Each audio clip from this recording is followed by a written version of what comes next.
नमस्कारम, hi hello student, my name is Vikas Mathur, I am from Crystal Clear Learning. तो आज की video हम बात करने वाले क्लास 12 चैप्टर फर्स्ट, जिसका नाम है ठोस अवस्था, जिसको हम इंग्लिश में सॉलिड स्टेट भी कहते हैं। तो let start without wasting time. तो आज हम बात करने वाले क्लास 12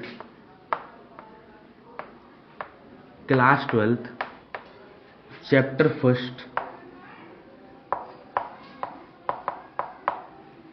फर्स्ट, जिसका नाम है हमारे पास ठोस अवस्था। क्या होता है? ठोस अवस्था।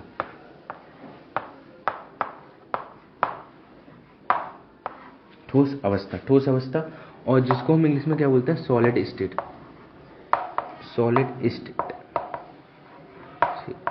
तो थोड़ा समझते हैं इनको। तो इस वीडियो में हम बात करने वाले, ये वीडियो नंबर 1 होने वाली है, और इसमें हम वीडियो में बात करने वाले इंट्रोडक्शन की। इंट्रोडक्शन का मतलब होता है कि परिचय। कहने का मतलब ये सिंपल सा, इसमें हम जानेंगे कि भाई ये चैप्टर जो है हमारे पास कैसे, मतलब परिचय का मतलब होता है सिंपल सा, जैसे कि इंट्रोडक्शन देना, किसी चीज़ का इंट्रोडक्शन देना। अब जैसे कि मान के चलो हमारे पास बहुत सारी चीज़ें होती हैं, जैसे तुम अपना इंट्रोडक्शन देते हो तो कैसे बोलते हो? जैसे कि अपना सब कुछ बताते हो, जैसे नाम बताते हो, पता बताते हो, और हॉबीज़ बताते हो, बहुत सारी चीज़ें बताते हो। तो ऐसे हम इस चैप्टर का इंट्रोडक्शन देने वाले हैं, परिचय देने वाले हैं कि भाई परिचय क्या होता है इस चैप्टर का। तो let start without wasting time. तो यहाँ पर सबसे पहले हम जानेंगे कि इंट्रोडक्शन में कि भाई इस चैप्टर की हमें मतलब इसकी इम्पोर्टेंस क्या है। मतलब इम्पोर्टेंस बोले तो कि इम्पोर्टेंस मतलब बोले तो ये कहाँ से स्टार्ट होता है। तो कोई भी मतलब केमिस्ट्री की जो स्टार्टिंग होती है, केमिस्ट्री की जो स्टार्टिंग होती है वो हमारे पास एक बहुत अच्छा टॉपिक है जिसे हम बोलते हैं पदार्थ। तो केमिस्ट्री की जो स्टार्टिंग ही होती है वो कहाँ से होती है? पदार्थ से। तो कहने का मतलब ये है, अगर मैं केमिस्ट्री की डेफिनेशन की बात करूँ ना, तो वो यही बन जाता है कि पदार्थ के गुणों का अध्ययन करने को ही हम क्या बोलते हैं? रसायन विज्ञान कहते हैं। तो कहने का मतलब है इसकी जो स्टार्टिंग होती है वो पदार्थ से स्टार्ट होती है, मतलब ठोस अवस्था की। तो ठोस अवस्था के पदार्थ से स्टार्ट होती है। तो हम पदार्थ को ही समझ लेते हैं पहले कि भाई ये पदार्थ क्या होता है। इसे इंग्लिश में मैटर बोलते हैं। तो स्टार्ट करते हैं। तो इसकी डेफिनेशन लिखते हैं पहले। संसार की हर वह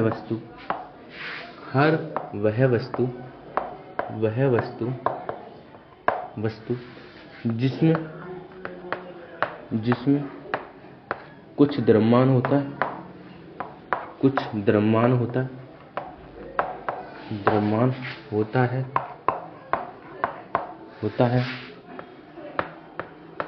तथा स्थान गिरते हैं,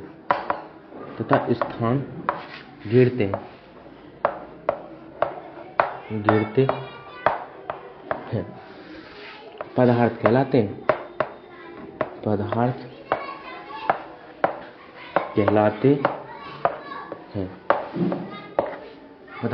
हैं। कहने का मतलब सिंपल सा फंडा हमारा ये है कि हम पदार्थ को समझते हैं कि भाई पदार्थ होता क्या है। तो क्योंकि जो केमिस्ट्री की जो स्टार्टिंग हुई है वो कहाँ से स्टार्ट हुई? पदार्थ से स्टार्ट हुई है। तो सबसे पहले हमें पदार्थ को समझना बहुत ज़्यादा इंपॉर्टेंट होता है। तो मतलब इसको समझते हैं थोड़े, पदार्थ को क्या होता है। तो देखो पदार्थ हमारे पास जो केमिस्ट्री की जो स्टार्टिंग होती है वो पदार्थ से ही स्टार्ट होती है। कहाँ से? पदार्थ में। तो देखो यहाँ पे डेफिनेशन में लिखा है, संसार की हर वह वस्तु जिसमें कुछ द्रव्यमान होता है तथा वह स्थान घेरते हैं। मतलब जैसे कि माने चलो हमें 2 शब्द इंपोर्टेंट है, द्रव्यमान। अब ये द्रव्यमान क्या होता है, तथा हमारे पास दूसरा ये है स्थान। ठीक। अब देखो यहाँ पर द्रव्यमान को समझते हैं थोड़ा। द्रव्यमान क्या होता है? देखो द्रव्यमान क्या होता है, हर वस्तु में क्या होता है? ऑक्यूपाई होता है। ये मतलब हर वस्तु में होता है। तो द्रव्यमान को तुम ऐसा मान सकते हो, इमेजिन कर सकते हो। अभी के लिए मैं इसमें डिफ्रेंशिएट कराऊंगा, वजन मान सकते हो। क्या मान सकते हो? वजन मान सकते हो। तो यहाँ पर हमारे पास क्या होता है, कोई भी वस्तु सही अगर उसमें कुछ द्रव्यमान मतलब वजन होता है तथा वह स्थान घेरती है, उसे क्या बोलते हैं? क्या बोलेंगे हम? पदार्थ। तो जैसे कि मान चलो मेरे हाथ में ये मार्कर है और इस मार्कर में कुछ ना कुछ वजन है। जैसे कि अगर मैं मतलब इसको तोलूंगा तराजू पर तो इसमें कुछ ना कुछ वजन होगा। और अगर मैं क्या कर रहा हूँ, इसको एक रखता हूँ टेबल पे, तो कुछ ना कुछ ये स्थान घेरेगा। तो ये क्या कहलाएगा? पदार्थ कहलाएगा। जैसे कि मान चलो कि व्हाइट बोर्ड है, वो भी क्या एक पदार्थ है। ये बुक है, वो भी क्या एक पदार्थ है। मतलब हमारे आसपास की जो वस्तुएं दिख रही है वो क्या है, एक पदार्थ है। अच्छा, आसपास की मतलब ऐसा क्या हो सकता है जो पदार्थ नहीं होता हो। अपना अब एक मतलब वीडियो को पॉज करिए और दिमाग लगाइए कि ऐसी कौन सी चीज़ हो सकती है जो पदार्थ नहीं होती। कहने का मतलब ये है सिंपल सा कि उसमें दिमाग लगाइए कि भाई ऐसी कौन सी चीज़ है जिसमें वजन नहीं होता तथा वह स्थान ही ना गिरती हो। तो थोड़ा दिमाग लगाइए, वीडियो को पॉज करके थोड़ा दिमाग मतलब शांत करके सोचिए इसके बारे में। तो हम आपने सोच लिया होगा आई होप। तो अब बात करते हैं इसके आंसर की। तो ऐसे कौन से हैं जो पदार्थ नहीं होते, पदार्थ नहीं होते हैं। तो ऐसी कौन सी चीज़ है, फिर इसकी बात कर लेते हैं। कभी कभी ऑब्जेक्ट में पूछ लेता है कि भाई पदार्थ कौन से नहीं है, तो 4 ऑप्शन दे देगा आपको, कोई 3 पदार्थ दे सकता है और 1 नहीं पदार्थ दे सकता है। तो देखो वो है हमारे पास प्रकाश। क्या होता है प्रकाश, क्या होता है प्रकाश। देखो प्रकाश अब पदार्थ क्यों नहीं होता, क्योंकि भाई उसमें कुछ वजन थोड़ी होता है, कोई पदार्थ मतलब उसमें वजन होता है। देखो मैं एक वीडियो सीरीज स्टार्ट करूंगा जिसमें मैं तुम्हें एक पार्टिकल्स मतलब कणों के बारे में बताऊंगा कि इलेक्ट्रॉन क्या होते हैं, प्रोटॉन क्या होते हैं, न्यूट्रॉन क्या होते हैं, फोटोन क्या होते हैं, न्यूट्रॉनो क्या होते हैं, और बहुत सारे जितने भी पार्टिकल्स होते हैं सबके बारे में डिस्कस करेंगे डिटेल में।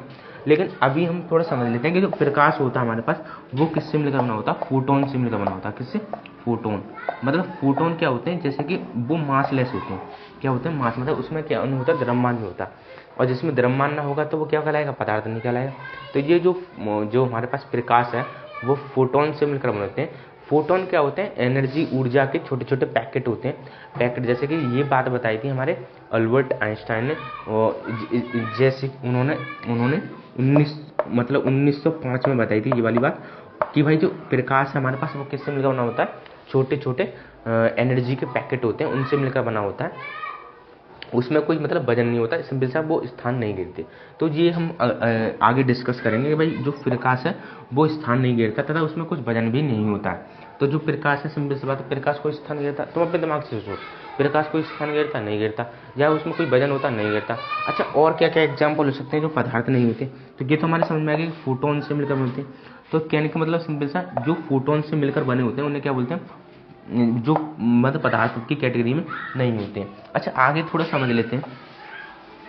तो देखो हमारा पहला जो आपने आई होप यहाँ तक उतार लिया होगा, तो आगे थोड़ा समझने की कोशिश करते हैं, थोड़ा सा आगे समझने की कोशिश करते हैं।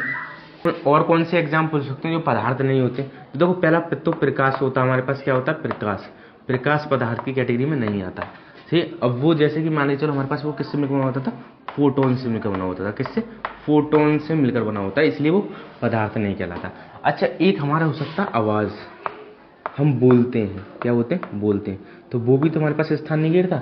अच्छा, और कौन कौन से होते हैं, हमारे जितने भी भाव बोलते हैं हम, इमोशंस, जितनी हमारे क्या होते हैं, इमोशंस।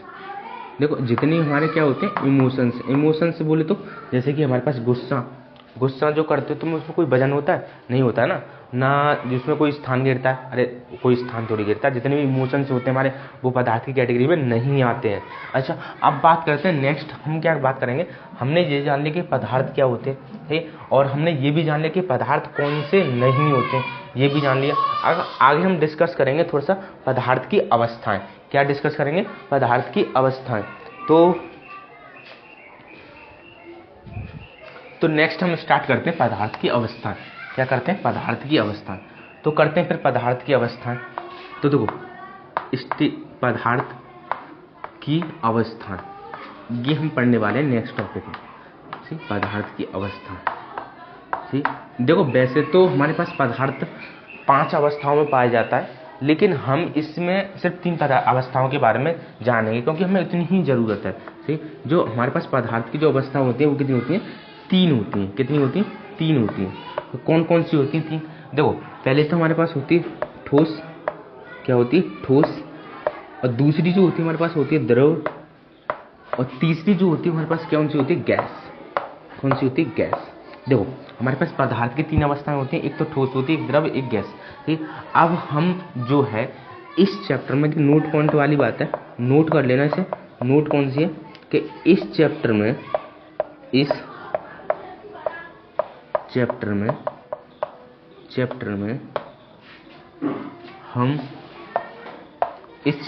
हम सिर्फ सिर्फ ठोस अवस्था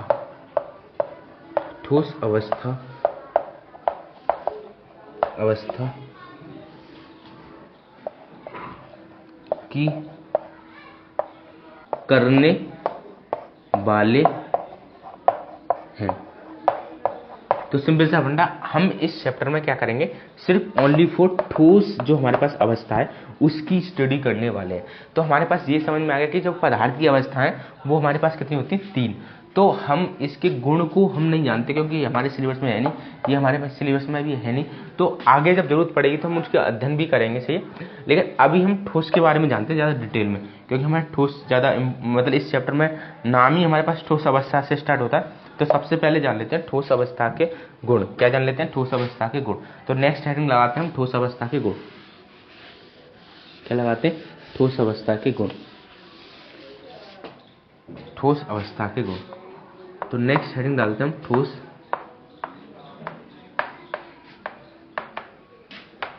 अवस्था के गुण। इसको बोल देंगे हम इंग्लिश में प्रॉपर्टीज ऑफ सॉलिड, ठीक। तो ठोस अवस्था के गुण की बात करें तो देखो, पहला जो गुण है हमारे पास, पहला जो गुण हो जाता है वो हो जाता है हमारे पास अवयवीकरण।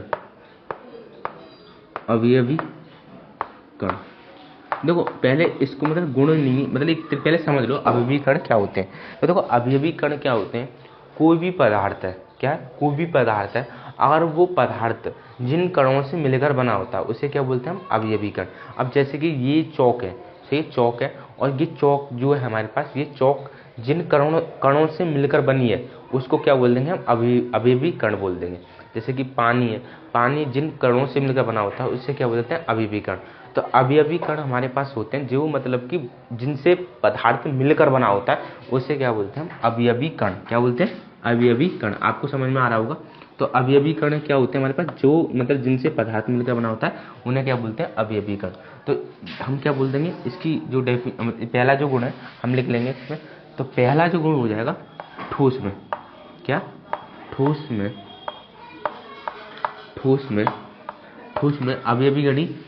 अवयवीकरण पास होते हैं, ऐसे लिख सकते हो, बहुत पास होते हैं, बहुत पास होते हैं, पास होते हैं। देखो हम इसके स्ट्रक्चर के माध्यम से सुनेंगे, इस गुण को समझेंगे थोड़ा सा। देखो मेरे पास क्या है, एक मतलब ऐसे करके मैं मतलब एक पदार्थ का हम वो ठोस अवस्था का हम समझने की कोशिश करेंगे। तो जैसे कि मान के चलो ये हमारे पास क्या कण, ऐसे कुछ कण, तो ये जो कण होते हैं हमारे अवयवी कण जिन्हें बोलते हैं हम, जो अवयवी कण होते हैं वो क्या होते हैं हमारे पास, बहुत ज़्यादा पास होते हैं। तो कहने का मतलब बहुत ज़्यादा पास होते हैं, इसलिए वो क्या कहलाते हैं, ठोस कहलाते हैं। तो जो हमारे पास इनको बोल देते हैं हम अवयवीकरण। क्या बोलेंगे, अवयवीकरण।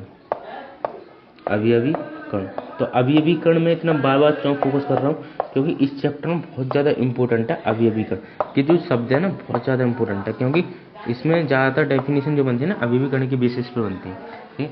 तो कहने का मतलब ये अवयवीकरण का मतलब समझ में आ गया, मतलब ठोस जिन कणों से मिलकर बना होता है उन्हें क्या बोलते हैं, अवयवीकरण बोलते हैं। क्या बोलते हैं, अवयवीकरण। अच्छा नेक्स्ट समझने की कोशिश करते हैं। तो नेक्स्ट हमारा कौन सा हो जाएगा, नेक्स्ट हमारा हो जाएगा हमारे पास अवयवीकरण। आपको पहला गुण समझ में आ गया।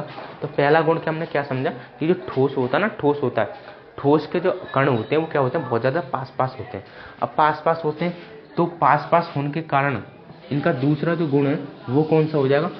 अब ये बताओ, एक चीज़ समझो पहले तुम, ठीक, आकर्षण बल समझो क्या होता है, आकर्षण बल क्या समझते हैं, आकर्षण बल को हम इंग्लिश में बोलते हैं अट्रैक्शन फोर्स, ठीक। क्योंकि दूसरे गुण में आएगा तो इसको पहले समझ लेते हैं आकर्षण बल होता क्या। देखो मान के चलो मेरे पास क्या है, दो चार्जेस हैं, मतलब जैसे कि मान के चलो दो चार्जेस है, और दो चार्जेस है माइनस के प्लस के क्यू और माइनस के क्यू। तो देखो जैसे कि मान के चलो इनकी डिस्टेंस मैंने मान ली आर, कितनी मान ली आर। तो देखो इनके बीच में कुछ अट्रैक्शन लगेगा, क्या लगेगा, अट्रैक्शन लगेगा, मतलब आकर्षण बल लगेगा।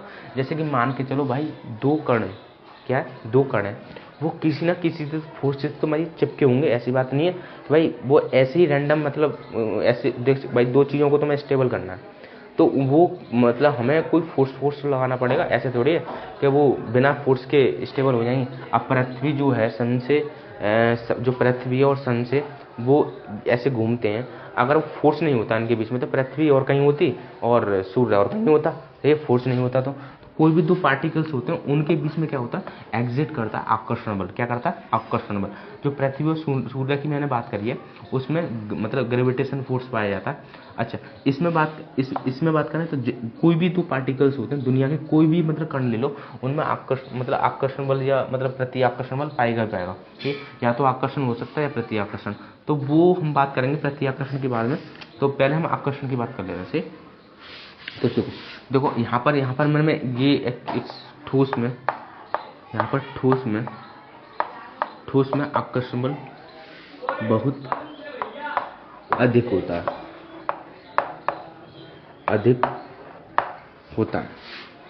दूसरा गुण कौन सा हो जाएगा, होता है बहुत अधिक होता है। मतलब जैसे ही सपोज करो ठोस में क्या होता है भाई, पार्टिकल्स होते हैं जो कि पास होते हैं, तो जितने ज़्यादा कि पास होंगे उतना ही क्या होगा, आकर्षण बल होगा।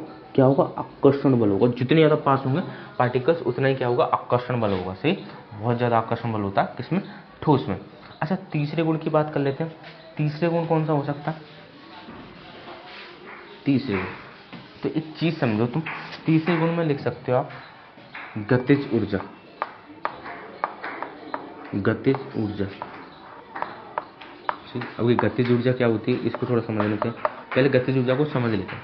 देखो हमारे पास क्या होता है, कोई भी पदार्थ होता है, कोई भी दुनिया में कोई भी पदार्थ हो, वो पदार्थ होता है वो किससे मिलकर बना होता है भाई, कणों से।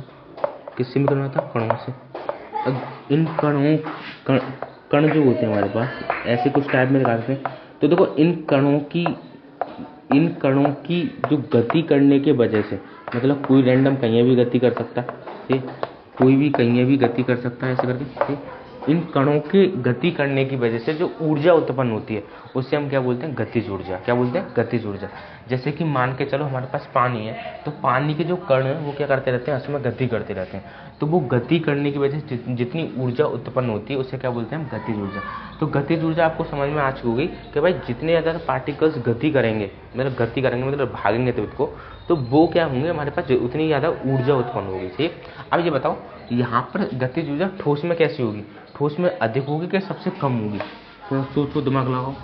तो सिंपल सा भाई, इसके जो कण होते हैं वो क्या होते हैं, पास मतलब बहुत ज़्यादा टाइटली बाउंड होते हैं, बहुत ज़्यादा कसे हुए होते हैं। तो ये जो पार्टिकल्स हैं वो मतलब गति नहीं कर पाएंगे, मतलब क्या नहीं कर पाएंगे, गति नहीं कर पाएंगे, मतलब भाग नहीं पाएंगे। तो इसलिए हमारे पास क्या होगी, गतिज ऊर्जा क्या होगी, इसमें कम होगी। लेकिन ठोस की द्रव्य की बात करें तो इसमें थोड़े दूर होते हैं, तो इनको डिस्टेंस मिलेगी थोड़ी सी, तो वो क्या कर सकते हैं, गति कर सकते हैं, तो ऊर्जा इसमें ज़्यादा होगी। अच्छा, सब बात करते हैं गैस की।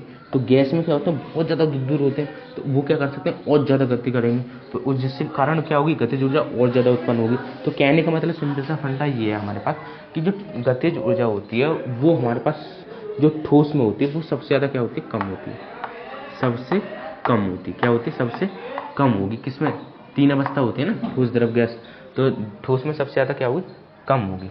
अच्छा, नेक्स्ट बात करते हैं नेक्स्ट गुण हमारे पास वैसे तो बहुत सारे हो जाते हैं, जैसे कि आयतन, क्या हो जाता है, आयतन हो जाता है, सही है। और हमारे पास जैसे कि आयतन हो गया, सही है, रिक्त स्थान हो जाता है, रिक्त स्थान हो जाता है, ठीक। ऐसे बहुत सारे गुण हो जाते हैं, सही है। लेकिन हमें जितने की जरूरत थी हमने पढ़ ली, सही। तो आयतन इसमें निश्चित होता है, आपने पढ़ रखा होगा, सही, निश्चित होता है। और इसमें रिक्त स्थान क्या होगा, सबसे ज़्यादा कम होगा। क्या होगा, सबसे ज़्यादा कम होगा, ठीक। ऐसे मतलब बहुत सारे गुण होते हैं, लेकिन सबसे ज़्यादा इंपॉर्टेंट है हमारे जो तीन गुण स्टार्टिंग में जो पढ़े ना, अवयवी कण बहुत ज़्यादा इंपॉर्टेंट है, क्योंकि इसको अवयवी कण को समझ में आएगी तुम्हारे जब भी हमारे सॉलिड स्टेट थोड़ी अच्छी समझ में आ पाएगा ये वाला चैप्टर, ठीक। और गतिज ऊर्जा, ठीक है, बहुत ज़्यादा इंपॉर्टेंट, मैंने जो स्टार्टिंग के 3 पॉइंट बताए वो बहुत ज़्यादा इंपॉर्टेंट है, ठीक। तो ये और भी तुम गुण देख सकते हो, ठीक। आगे बढ़ते हैं थोड़ा सा। अब हम समझते हैं, नेक्स्ट हेडिंग डालते हैं। नेक्स्ट